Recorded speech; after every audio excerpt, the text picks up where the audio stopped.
Hey everybody, it's Jason Blaha here. Now that I got my coffee out of the way and I'm fully awake, it's time to go ahead and knock out these Q&As. So let me get my hat on and get to this first question. All right.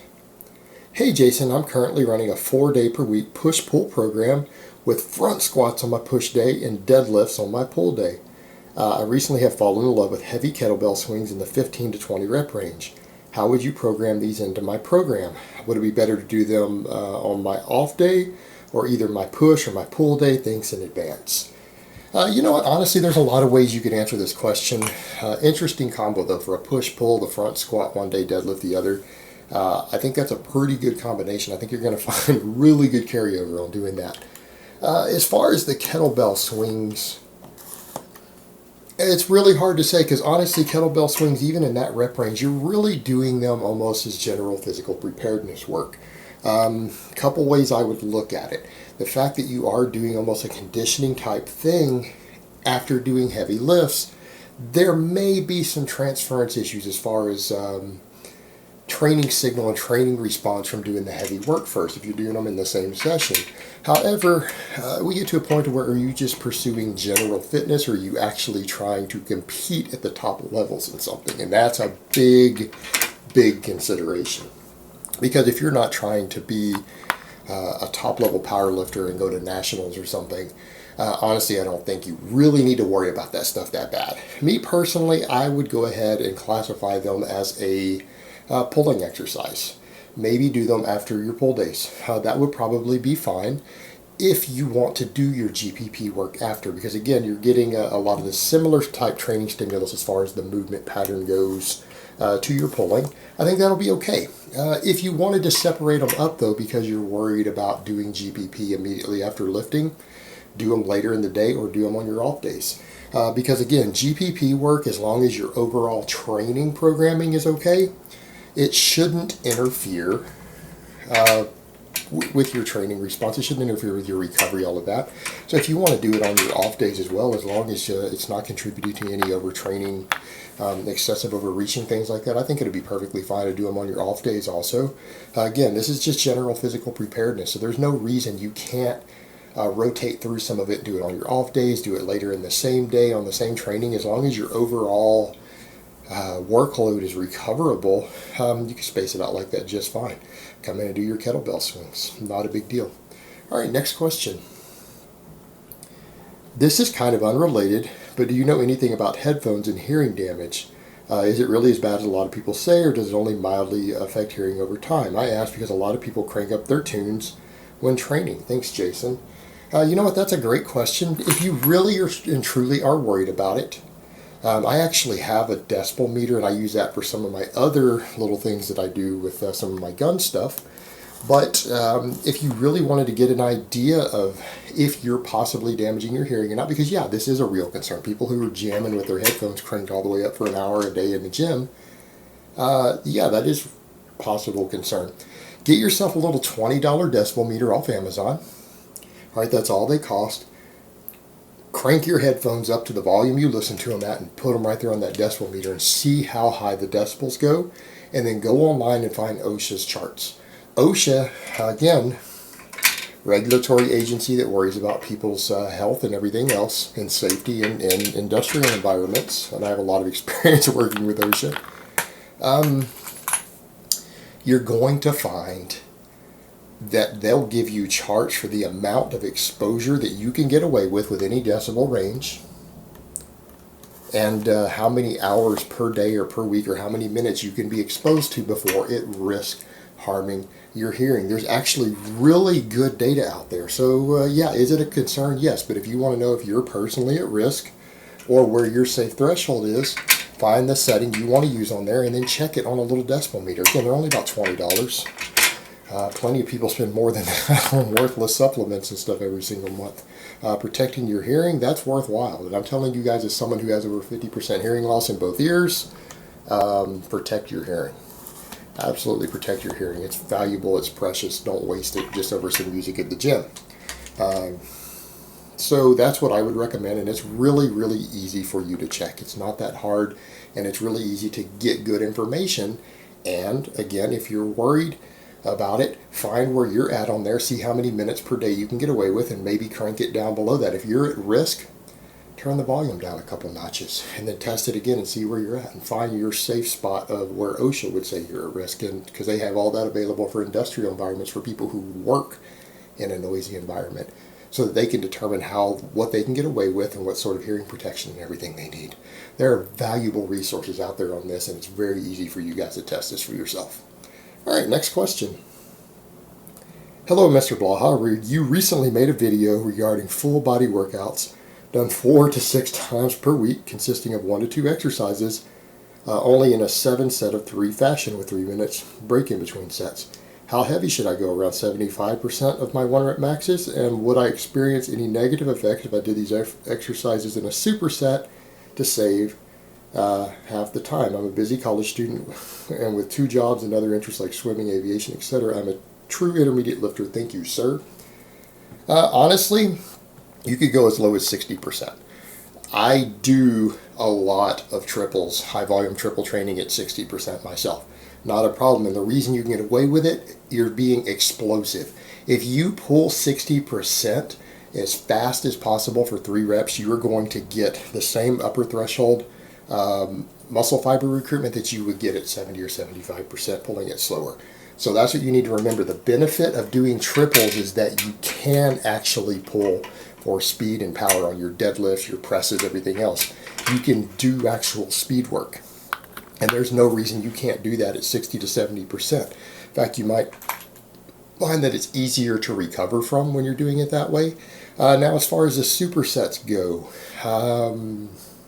no, absolutely not. Not big exercises. Supersets should never be done for people who care about performance. I'm just not a fan. I understand people do that so they can do a lot of volume of training with little small exercises to get out of the gym quicker. In this case, you're doing big, heavy movements. This style of training, doing high volumes of triples that way, isn't the most time-effective way to train. That's the downside. That's the biggest downside to this form of training. You're going to spend a lot of time in the gym on each exercise, unfortunately. So what I would say, if you're really conflicted for time, do less exercises. Meaning you could easily get into the gym and do 2 or 3 exercises in each of these full body workouts. All right, you could do that few and get a full body workout. You could do 7 sets of deadlifts, and you could do 7 sets of weighted dips or overhead pressing, and that is a full body workout. All right, a clean and a push press is a full body workout. You come in and pick 2 exercises. And I don't mean 1 to 2 per body part. Pick 2 big exercises if you're constrained for time. What people need to understand, that's the biggest downside to bodybuilding training, is that you have to spend extra hours in the gym every week to do all that little detail work and try to find all these isolation movements. It's not necessary for growth to do that. So if you're going to train this way and you're trying to just get big and strong, pick better exercises so that you can do fewer. Meaning, again, if you're just trying to get a full body workout, you could change exercises every time you're in the gym and have 7 different exercises that you run throughout the week on a full body system 4 to 6 days a week, and just do 2 exercises tops and get in and out of the gym. And in fact, I've made videos specifically on how to do that. There's no need for you to be stuck in there for an hour and a half just so you can do 7 triples with 3 minutes break between. You could be out of there in 40 minutes if you just do 2 exercises. Find 2 exercises that, when combined together, give you a full body workout. All right, next question. I have a question about total tonnage and programming. I have just recently completed a weekly high volume phase where I was doing 10 by 10 for squats with 100 kilos. I have since moved on to doing 5 by 5 for 140 kilos as I have been increasing the weight. My first week of 10 by 10 gave me a total tonnage of 10,000 kilos, while the 5 by 5 week was a total tonnage of 3,500 kilos. Is there any adverse effects from the total tonnage dropping that much? Probably not, but when we get to total tonnage, people need to understand they have these ideas that tonnage is fixed for any given person. Your tonnage is different based upon how far you're moving the weight. You might move the same tonnage as someone else, but longer arms or legs, you might have done 50% more work. Also, when we talk about tonnage being related to muscle growth, there's a point to where hitting a certain tonnage on an exercise for your structure is going to give you a really good growth, and then after that it's a very tiny gradual diminished return, meaning doubling your tonnage once you've reached an effective amount isn't going to give you double the gains. It might give you 2% more gains. So put that in perspective. In this case, yes, your tonnage drops dramatically, but if you're using a weight that's fairly heavy for you, like if you're actually finding the fifth set with 140 kilos of 5x5 to be fairly intense, that it feels fairly heavy, you're getting fatigued by that fifth set, you're probably stimulating near maximum muscle growth with that reduced tonnage, mainly because you've increased the actual intensity dramatically. You guys got to remember, doing 10 by 10, while it might give you really high tonnage, it's going to be far more tonnage than you probably need to stimulate near maximum growth. So a lot of that tonnage is just extra work going to waste. Now, it can be good for training muscular endurance in addition to that, but you're not necessarily stimulating much additional growth, probably beyond that fifth set that you did. That you probably maxed out your muscle growth by the 50% mark on that amount of work you're doing, and everything beyond that you're just training muscular endurance, which is a nice and can be an important training component, important performance element, but at this point you have to remember you're doing excessive tonnage at that point.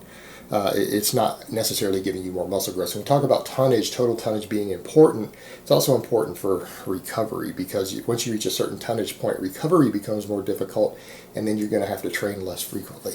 So what I would tell people, it's not, you don't just look at tonnage done in any given workout. You need to be looking at stuff like tonnage per week, because sometimes you're going to find that the reduced tonnage workout recovers a lot faster too. So don't get caught up in individual sessions either. It's all about your weekly and monthly workloads and stuff. And if recovery is being affected, or you're just doing really lightweight for high reps, at a certain point you're just doing excess tonnage is probably not contributing much to muscle growth, and it's just impeding recovery at a certain point. All right, next question. I had 5 operations on 2 tendons in my right hand over a period of 10 months a few years ago. Since then, I have had to give up golf as the jarring got too much. I enjoy lifting, but when I got over 150 kilograms on my deadlift, it really starts to nag in my hand, and it feels like it could be hampering my grip strength. I'm also scared I'm going to resnap it again. Could I do anything to help strengthen it? I already do farmer's walks, or should I stop trying to add weight to the bar and do rep or pause work? One of my mates suggested straps to take some of the load off my tendons, but I'm not really digging this, as I feel it will only hamper me in the long run. You know what, brother? Let's assume that you have these tendons that have been replaced in your hand, right? They've been repaired. You're probably not going to be a world-class level power lifter. Fair enough, you're probably not going to go to nationals, you're not going to go to worlds or anything like that in powerlifting or anything. You're lifting and deadlifting just to be strong and fit. You know what I'm going to say? That for someone who just wants to be strong and fit and athletic, doing rep work with 150 kilos on the deadlift is fine for that. That's perfectly fine. So what I'm going to say, don't strap up, strengthen your hands over time. If you have a weight that you know that's the heaviest weight you can get away with without discomfort in that area that you've had to have surgically repaired, don't go over that weight. In fact, you could drop a little below it. If over 150 bothers you, you could drop down to 140. So you've given yourself over a 10 kilo margin of error, and just do accumulation work with that. Just slowly add volume over time with a weight that you are able to handle without that discomfort in those tendons, and that will help you gradually build up your strength. It will build up muscle mass. It'll build up muscular endurance by just gradually increasing workload with that. Just do more and more sets of 3 or more and more sets of 5 with a weight that you know that your connective tissue can handle. And you know what? I think you'll get fantastic results doing that. You'll get fantastic results doing that. And if anything, it'll carry over to some of your other athletic endeavors that you want to do, like golf. And maybe you'll get to a point where you can play golf again if it's something you're really passionate about. Which I understand. My dad did a lot of golf tournaments and stuff when I was younger, so I was around that a lot. And I know how much dudes love their golf. All right, next question. I know I'm a little late getting to this question board, but instead of doing deloads every couple of weeks, could you deload for a single day once a week? For example, if you did full body 4 days a week, could you just start the week off light and then intentionally overreach, not by much obviously, and then deload on the last day of the week?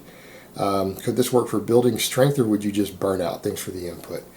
Brother, if you're actually overreaching, you're not going to recover from a single lighter workout.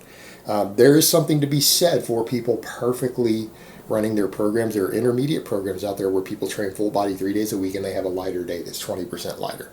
All right, there are very, very effective, time-proven programs written by some fantastic strength and conditioning coaches like that. But if you're at the point to where you're trying to train 4 days a week and you're overreaching by the end of the week, a one lighter day per week, you're probably better off skipping that day completely. You're probably better skipping that day completely. This isn't how this is going to work. If you actually reach a point of overreaching, that's a chronic condition. That starts happening over multiple workouts. If you actually are reaching that point, one day isn't going to be enough for you to super compensate from that overreaching. You really need week-long deloads if you reach to that point. So again, it depends on how hard you're pushing yourself and what you're trying to accomplish. But if you're actually pushing yourself hard enough to really benefit from a true deload, not just a slightly lighter day in the middle of the week, then no, your one lighter day isn't particularly going to help you. And in fact, the whole point of a deload is so that you don't detrain the motor patterns and you keep muscle protein synthesis stimulated. That happens on 3 workouts a week. You're already maintaining all of that on 3 days a week. Adding a 4th day as a deload doesn't actually serve the real purpose of a deload. All right, deloading is so that you can take an extended period of time without detraining motor patterns, like a week or longer, like 1 week to 2 weeks. That's the whole purpose. So you're not really understanding the point of a deload. I don't think you're going to get the benefits that you're hoping to get out of this. Just my take on it. All right, next question. I'm pretty quad heavy, I think you mean quad dominant, and have proportions such that my conventional deadlift ends up being pretty upright. I have been considering switching from deadlifts and SDLs to RDLs and SDLs for a while to focus on my posterior chain more. Will I be losing anything by doing this, assuming the same focus on progressive overload? All right, brother, so you're quad dominant and you're worried about not having a strong enough posterior chain. You know what I would recommend? No, keep your regular deadlifts in. The deadlift is a very important exercise, and if you can physically do the deadlift, I think everyone should deadlift at least once every 10 days to 2 weeks, if not at least once a week. Now, you guys know I do have recommendations on how to deadlift up to 5 days a week, but we're talking about the bare minimums. No, don't take your deadlift out. Go ahead and pull every week. What I would recommend if you're worried about posterior chain being weaker, do your Romanian deadlifts as an accessory exercise after your deadlift. All right? After you deadlift, come behind it and do Romanian deadlifts as an accessory. You can add them in, and that's the thing. When you have a major exercise, any of your big exercises that are important to you, you really shouldn't be pulling those exercises out of your rotation if you're worried about a muscle imbalance. You should add in accessory work to make sure that the muscle imbalance doesn't occur, doesn't get worse. Meaning, the conventional deadlift is never going to be a completely quad dominant exercise. All right, that shouldn't be a concern. If you're worried about quad dominance, you need to reduce your squatting volume. Reduce your squatting volume and replace that squatting volume with the Romanian deadlifts, which you can go ahead and do behind the conventional deadlifts as an accessory. So that's the thing. I mean, most of us were trying to train at near our maximum recoverable volume, people who are pursuing quick gains. You're going to train near your maximum recoverable volume, which means to correct a muscle imbalance, you simply need to reduce the workload on a major exercise that's responsible for the imbalance. In this case, maybe you're squatting, producing excessively large quads compared to your posterior chain, and then replace that volume to keep yourself from overreaching too far. Replace that volume with a posterior chain dominant exercise like the Romanian deadlift. Right? That's a fantastic way to correct muscle imbalances while still training at similar workload, similar tonnages, similar percentages of your maximum recoverable volume. And that's the best way to go about it, in just my opinion. All right, guys, but that's really all I have to say on that today. I hope it's been informative, and I will talk to you guys next time in part 2.